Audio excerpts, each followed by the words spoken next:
Mungu hayuko mbali.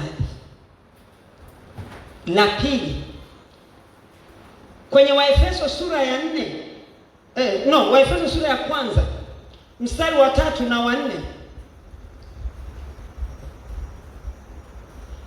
Kwenye Waefeso sura ya 1 anasema hivi,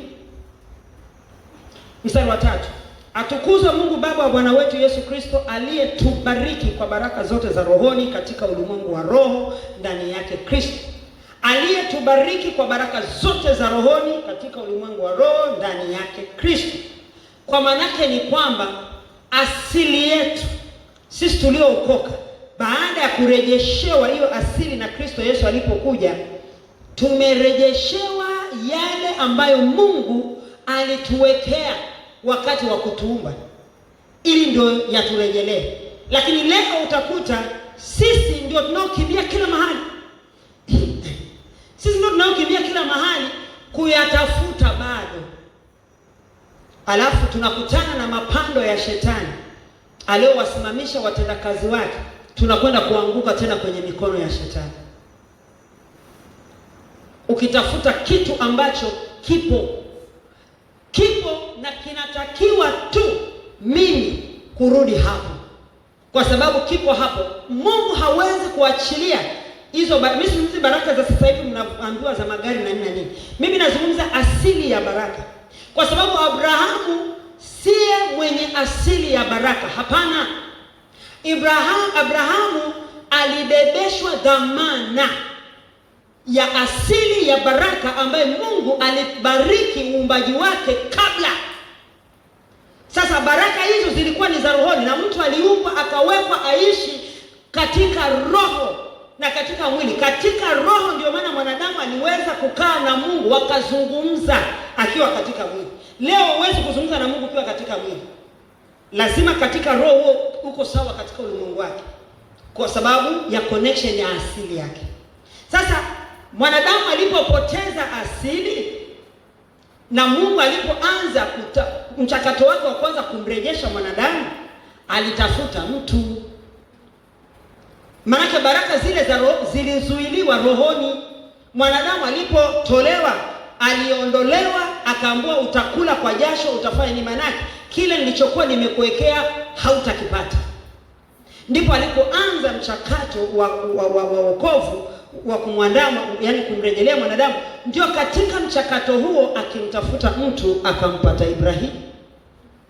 Ndiposa akaanza kumwandaa Ibrahimu. Mungu kazi zake hii nimesema ni mchakato, na nimalizie hapo.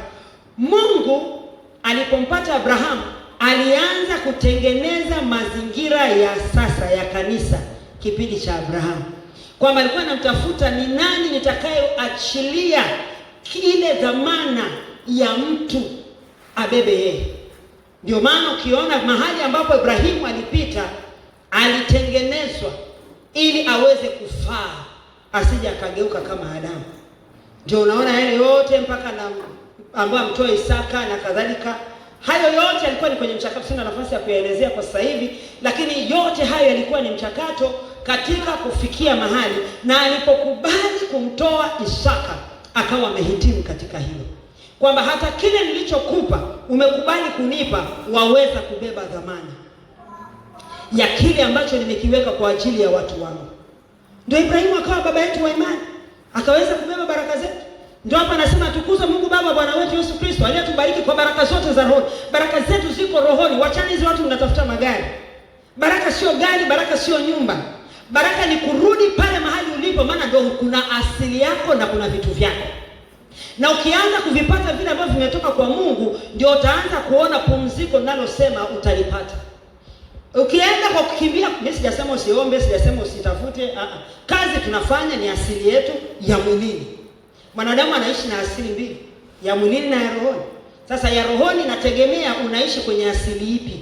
Kama unaishi kwenye asili ya kishetani, kwa manake dhambi na kadhalika, utapokea vitokazo kwake. Na kama unaishi kwenye asili ya Mungu ya rohoni, utapokea kutoka kwake. Na kama unaishi kwenye asili ya Mungu ya rohoni, ndio utavipata vile ambavyo anasema atukuzwe Mungu Baba wa Bwana wetu Yesu Kristo, ambaye vyote hivyo viliwekwa chini ya miguu ya Yesu. Sawa sawa na hiyo Efeso anaelezea mpaka mstari wa 22. viliwekwa miguuni pa Yesu ili kila atakayemwamini ndio atavipata hivyo.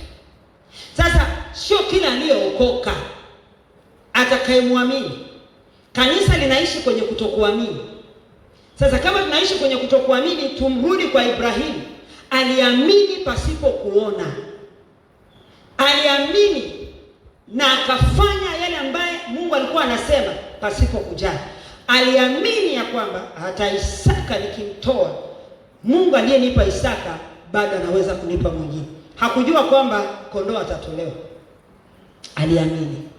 Leo kanisa linataka kuamini baada ya kuona. Hiyo ni imani gani watu tunatembea nayo? Hakuna imani hapo. Unakaa jicho moja wazi, jicho moja umefunga, unaangalia, inaonekana. Ukiona kama imekaa vibaya unafungua macho yote, unasema wewe, hatuwezi kuishi namna hiyo. Unaenda, unaamini, yaani unaenda na ujue unaenda wapi. Tangu Ibrahimu anaambiwa toka, alikuwa ajua anaenda wapi, lakini aliamini. Mpaka anaambiwa mtoe mwanao, aliamini. Na Bwana akafanya. Sasa sisi tunaishi katika asili ya Mungu katika wokovu wetu. Na katika asili hiyo ndiko kuliko na maisha yetu, ambaye hayo maisha ndio tutaanza kuyajifunza tukienda. Kwa hiyo hayo ndio maisha ambayo tutajifunza tukienda, ambayo tuliyapokea baada ya kufufuka kwake Kristo. Maana alipofufuka ye Kristo ndo alituondoa huko sasa kwenye ufu, akatuleta kwenye uzima. Na huo uzima aliotuleta ndani yake, mimi sikujua. Mimi sitaki mtu anirudishe huku nyuma. Huo uzima sio uzima tu wa milele wa kukaa hai na kuona na macho. Ni uzima ambao hata ukaniambia nakufa sasa hivi mimi nitasema safi. Ni uzima ambao unakupa wewe kuona kule unakoenda ni wapi. Wachana leo sisi tuliookoka bado hatujui, tunakimbia. Uzima ambao unaishi ndani ya mtu.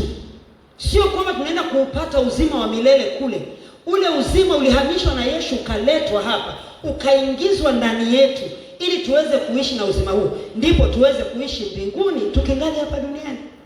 Kwa maana yake tuweze kushiriki yale ambayo Mungu alikuwa ametuandalia mwanzo tukiwa tunaishi hapa duniani. Na hizi ni hatua ambazo Mungu akitupa neema tukafikia huko, ni hatua ambazo ukiweza kuziishi, tukifika mahali hatua fulani tukaweza kuziishi, nimekuja kugundua kwamba hakuna kitu kigumu. Hakuna. Na sisi tuliookoka tunaishi na mioyo iliyopasuka. Yaani kila saa mtu amekaa kama ana mshtuko fulani, amekaa kama vile sio anangoja nini, anakaa kama vile ni mtego. Hatuja relax. Yaani ukishafika hapo moyo wako unatulia. Sitaki hata kujua nini kinakuja huko mbele, maana hakinihusu. Anayenihusu ni Bwana niliye naye sasa, anayejua kesho yangu. Wasiwasi wangu ndio utanipa kutaka kujua huko mbele, alafu ndio itakuwaje? Yeye niliye naye anajua haya, alafu huepusha, anaondoa, anarudisha.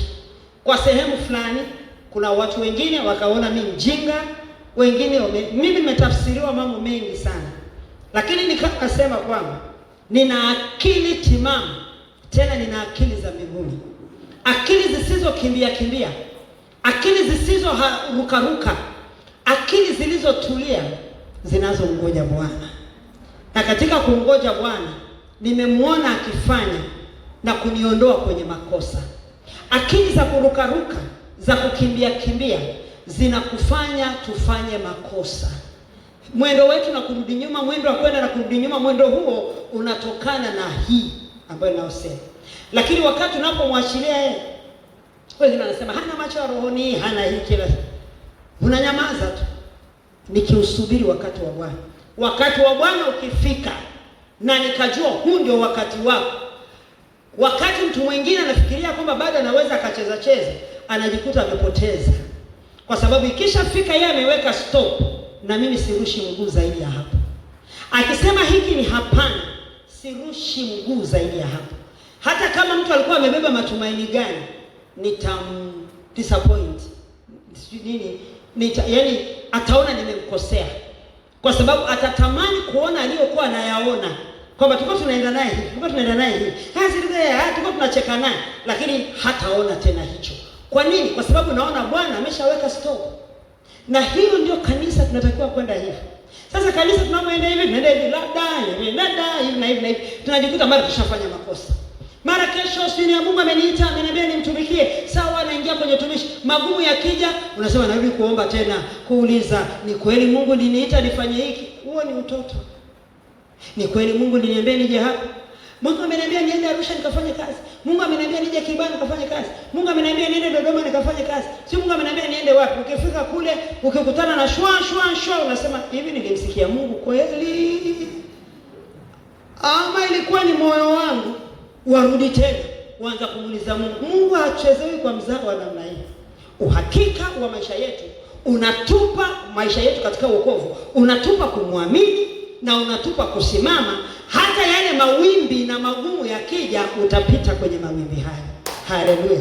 Kwa hiyo haya ndio maisha ambayo sisi tuliookoka tunatakiwa kuishi, na ndio matazamio yake Kristo. Alipotufufua akatuketisha pamoja naye. Kwa hiyo unapokaa pamoja naye, dhoruba atapita na wewe, kila mahali atapita na wewe, hata yakawa makali kiasi gani, tena unakuwa kama vile, kwa sababu neema inatosha kwako. Anachofanya ni kwamba yeye huiweka neema yake, na unapofika hizo hatua ndio unakuwa neema hujaa kwa wingi. Inapojaa kwa wingi, unaweza ukastahimili majaribu, unaweza ukastahimili. Usipo unaweza kustahimili. Leo hii mtu akisema kidogo tu atahangaika, atahangaika, atagombana na watu, atafanya nini? Neema ya Mungu itosha. Bwana Yesu asifiwe sana. Kwa hiyo hatuwezi kuishi nje ya mfumo huu uliobeba misimu yake ya kuinuliwa kwetu. Kwa kurahisisha wokovu kumetufanya sisi watu ambao tuliookoka tukaishi nje ya mfumo.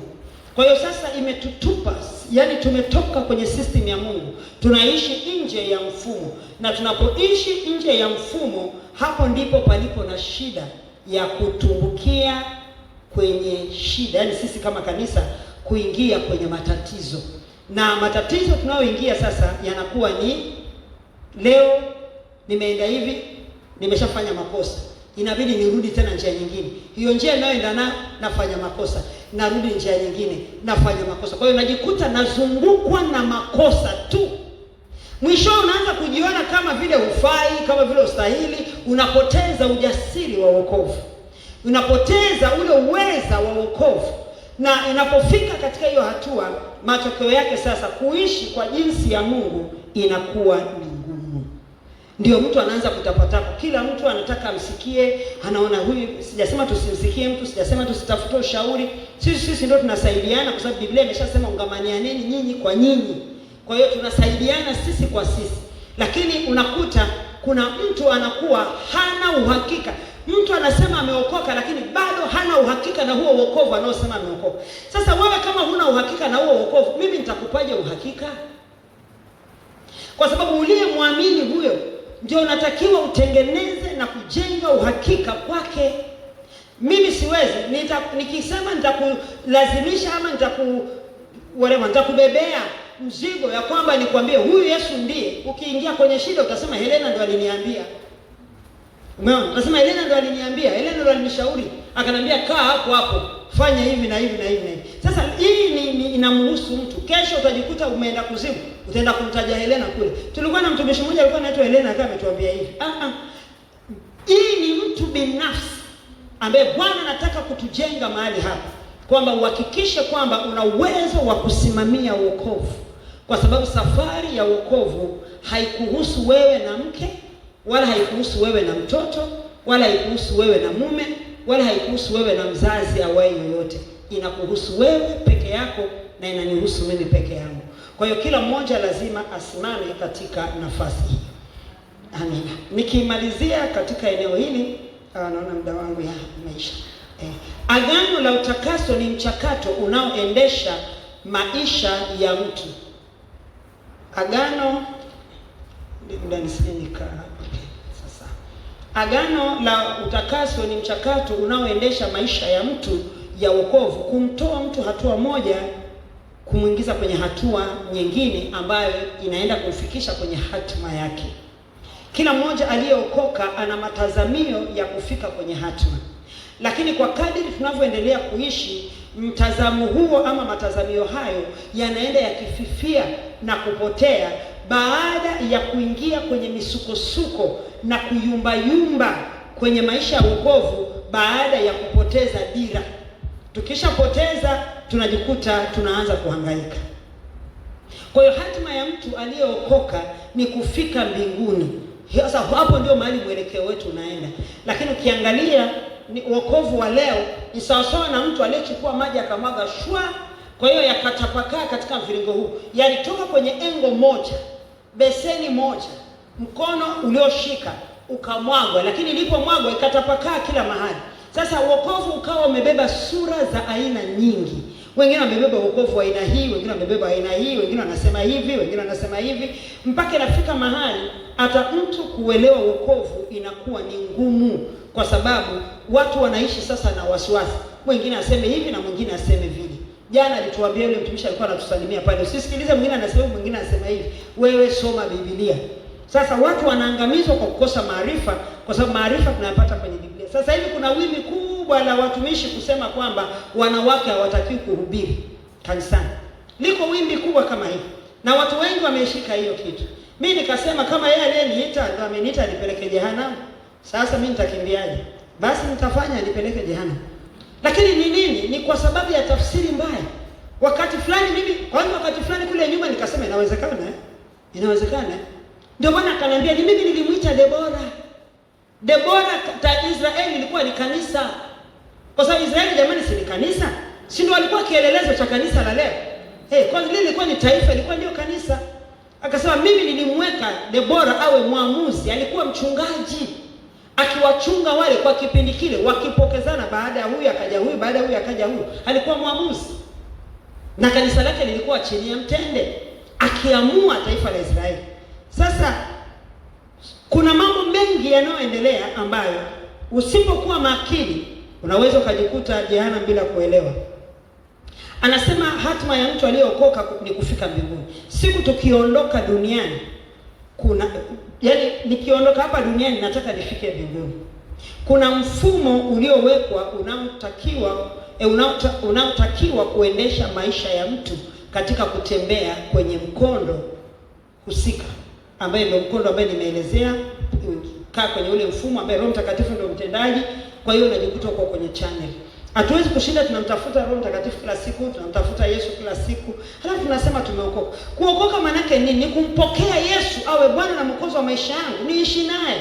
Amesema kwenye Yohana sura ya 14 mstari wa 22 kwamba atakayesikia neno lake, kwa maana atakayetii agizo lake, atakayekaa kwenye agizo lake, Baba yangu atampenda, nasi tutakuja tutafanya makao ndani yake. Sasa lazima tufike mahali tuweze kuelewa hayo. Kwa hiyo katika hayo, sisi kama watu tuliookoka lazima tuelewe kabisa kwamba kuna mfumo uliowekwa unaotakiwa kuendesha maisha yangu ama maisha yako katika uokovu, katika kutembea kwenye mkondo ambao hakuna mikondo miwili ya uokovu. Mkondo ni huu mmoja. Wewe unasali dini gani? Sio unasali dini gani? Tuna mkondo huu mmoja wa wokovu ambao umebeba kanuni za Mungu.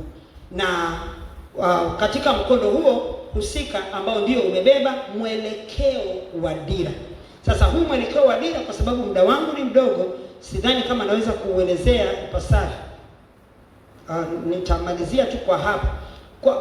Kwenye mwelekeo wa dira nitaitamka kama ni kwa Kiswahili sio wanaita, ndio mwelekeo wa dira, lakini kuna kitu naomba tu nichore hapa uweke wewe mwenyewe. Kuna kitu kinakuwa kiko hivi, sitachora vizuri.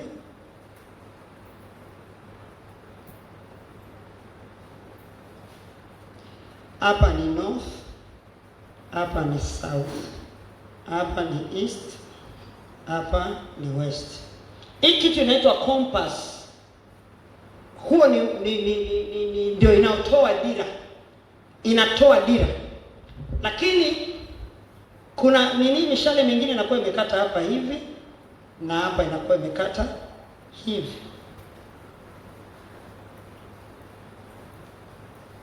Hapa inakuwa imebeba south east, hapa inakuwa imebeba west, na hiyo hapa inakuwa imebeba hiyo, na hapa inakuwa imebeba hiyo. Hii compass inachorwa. Darasani tumekuwa tukifundishwa na wengine tunaelewa kwa sehemu ndogo, lakini tunaona kwamba hiyo ni ngoja nitumie neno ramani, ni kama ramani ya kuonyesha mwelekeo wa dira ya dunia, kwamba wapi ni wapi, wapi ni wapi. Kwa hiyo ukisimama unaangalia hivi, wewe unaangalia wapi, na ukiwa huku uko wapi, ukiwa huku uko wapi. Sasa katika wokovu kuna hicho kitu ambacho nimekitolea tu mfano huu, kwamba tuna mwelekeo uliobeba dira ya wokovu, ambayo hakuna wokovu wa aina mbili wala tatu, kama jinsi ambavyo hakuna nchi inayosema hivi. Okay, unaweza ukaenda kwenye nchi hii ukakuta nyinyi mnaona north ni huku, mathalan magharibi labda ni huku, wengine kwa upande wa kwao wanaona magharibi ni huku. Sasa kinachofanya ili kuonyesha kwamba magharibi haija ama kusini ama kaskazini ama mashariki haijabadilika ni hii, ila ndio inakuonyesha wewe uko wapi. Sasa kwenye wokovu haubadiliki, haugeuki, ila wokovu unabaki pale pale. Sasa kupitia dira ya wokovu ndio itanionyesha mimi niko wapi, niko kwenye ufalme gani. Sasa kanisa limepoteza hii compass ya wokovu, limepoteza, na katika kupoteza hiyo ndio maana wokovu umekuwa kama vile haueleweki tena, umekuwa kama vile haueleweki. Lakini wokovu umebeba hatima kwamba mwisho wa kwisha, zunguka ulimwengu wote, kama north ni huku itabakia kuwa hapa, kama east ni huku itabakia kuwa hapa. Kitakachojalisha ni kwamba mimi niko upande gani, nimesimama wapi. Lakini kile kinachotakiwa kufuatwa ndicho hicho, kinachotakiwa kufuatwa ndicho hicho, ambapo sasa ndio mwelekeo ambao unatuonyesha sisi kwamba tumesimamaje na Mungu, tumesimamaje na Mungu. Maisha yangu ama mimi kama mwana wa Mungu, mwelekeo huu una kitu ambacho kinanifanya mimi nikifuate. Kwa hiyo wokovu ndio umebeba dira ya inayonifanya mimi nifuate wokovu, nifuate mwelekeo, nifuate maelekezo, nifuate kinachotakiwa mimi kufanya kupitia wokovu. Sio kuchukua nayoyataka mimi na kuyafanya kutaka wokovu ugeuke uende na matakwa yangu. Hapana, mwelekeo una kitu unaofuata. Kwa maana yake tunasema kama wokovu ni wokovu una kitu unachofuata, kwa sababu wokovu ulikuwa established, ulitengenezewa mbinguni. Kwa hiyo dira ya wokovu, hakuna mwanadamu, mtu asikudanganye sio amesoma akafika wapi. Achaneni na hiyo kitu. Wokovu hauna elimu ya ulimwengu huu. Wokovu umebeba elimu ya ulimwengu wa juu, mahali ulitengenezewa. Sasa wokovu mahali ulikotengenezewa ndio dira ya watu wote waliookoka. Unatakiwa utembee kwenye mkondo huo, na ndio kuweza kufika mahali inakotakiwa, kule ilikotengenezewa. Maanake inavuta na itawavuta na kuwafikisha kila mmoja kutoka kwenye kona yake ya ulimwengu Kama nilivyosema, kama huku nikiwa huku kwangu inaonyesha ndio magharibi, na mwingine aliyoko huku akiwa huku kwake inaonyesha ndio kama ndio kaskazini, lakini magharibi itabakia kuwa pale pale katika kile kiunganishi ambacho kimeunganika na ufalme wa Mungu, kuonyesha mwelekeo, na kwamba mimi natakiwa niende tu kwa jinsi hiyo, ili mradi mwelekeo huo unakuwa umeunganishwa na mahali ambapo unapokelea signal, taarifa. Kwa hiyo wokovu tunaoishi nao hapa duniani umeungamanishwa na signal inatoka kule mbinguni ndio inatufikia. Sasa tunapoishi hapa duniani katika namna tukifikiri kama vile hatuonekani, sijui Mungu haelewi, Mungu anaona. Ndio maana nikatoa huu mfano, kwa sababu kuna mfumo ambao lazima tunataka ama tutaki ama tuko wapi tuishi hivyo na tukae hivyo na iwe hivyo. Bwana Yesu asifiwe sana. Kwa hiyo mwelekeo wetu unatakiwa ubebe hiyo signal, na hiyo signal itatupa sisi hiyo ramani itatupatia sisi kuconnect na signal ya mbinguni. Na mtu ameelewa hapo? Kuconnect na signal ya mbinguni. Wokovu mara nyingi sasa hivi kwa watu tulio wengi tumepoteza signal, na tumepoteza signal kwa sababu tumepoteza ramani ya compass. Tumepoteza ile ramani ya mwelekeo, na mwelekeo ukishapotea basi sasa dira ya mwelekeo ni chombo kinachoonyesha mwelekeo. Chombo hiki kina sindano hiyo ambayo nimesema, ambapo yani nikisema sindano ni kama vile ni dunge hapa chini, alafu iwe inapokea signal kutoka juu. Kile kijiti nilichodunga nikaweka msalaba wangu hivi, signal inapokea katika kile ambacho nilichokiunganisha nacho. Kwa hiyo imeunganishwa na kina sumaku ya kunasa signal ya mbinguni. Kwa hiyo mtu asije akafikiria kwamba wokovu unaweza ukatembea nao mwilini. Wokovu haubebwi katika mwili. Wokovu unabebwa katika roho, kwa sababu signal ya mbinguni ni katika roho. Na ndio maana mwanadamu ana roho kupokea signal ya mbinguni kupitia compass ya wokovu. Kwa hiyo sasa kama wokovu tutaenda nao kwa misingi ya mwilini, kwa sababu sijui nilisikia kile nikafanya hivi, nikaenda hivi, nikafikiri hivi, nikafanya vile, tunajikuta kwamba leo tuna mifumo mingi ya wokovu ambayo imepoteza dira. Lakini naomba nimalizie kwa kusema kwamba signal ni moja tu ambayo lazima iunganishwe na compass, na imeshaunganishwa tangu wokovu uliandaliwa na Yesu akaja duniani. Kwa hiyo Yesu aliconnect signal ya mbinguni na duniani. Kwa wale watakaompokea Kristo kama Bwana na Mwokozi wa maisha yao, ndio wanaanza kutambulika, kuonekana mbinguni, kwa sababu kabla ya wokovu tunakuwa ni wafu mbele za Mungu kutokana na aina ya maisha ambayo tunaishi. Baada ya wokovu ndio unaanza kuhesabiwa mwaka wako wa kwanza wa kuzaliwa, kwa sababu ndio unakuwa umezaliwa katika roho na maisha yako yanaanza kuhesabiwa, kwa sababu ulipookoka sasa ndio dhambi yako ya nyuma Yesu alilipia hiyo deni pale Calvary. Kwa hiyo wewe ukasamehewa, na uliposamehewa unapoanza ya kwako dhambi yako ndio utaenda kuitolea hesabu wewe, kwa sababu umepoteza dira. Signal yako imepotea, na signal hupotea kwa wewe kuanza kwenda katika njia zisizofaa. Ukishajiconnect na signal ya shetani, signal ya mbingu inakataa, inapotea na haiwezi kunasa. Na hapa ndio mahali ambapo tunajikuta maisha yetu ya wokovu yamekuwa ya aina fulani ya varuvaru, lakini tunatamani turejee mahali hapo, na Bwana ametupa hizi siku tuweze kukaa mbele zake, aturejeshe kupitia watumishi wake mbalimbali ambao anaokwenda kuwasimamisha kwa ajili ya kutufundisha. Kwa hiyo kila kitu ambacho tunachokifanya kinabeba signal, na hiyo signal hujipanga, yani hiyo compass hujipanga yenyewe, yani inajipanga tu yenyewe, kwa sababu signal yake iko mbinguni, kutegemea na wewe uko wapi, kwa manake mzunguko wa maisha yako ni gani, kwa sababu kila mtu ana mzunguko wa maisha yake, na ile compass inafanya kazi kwenye mzunguko wa kila maisha ya mtu kama jinsi alivyokusudiwa na mahali alipo na jinsi alivyo, ili kumconnect yule mtu na kumuingiza kwenye signal ya mbinguni, ili mtu huyu aweze kwenda kuishi sawasawa na mapenzi ya Mungu. Amen.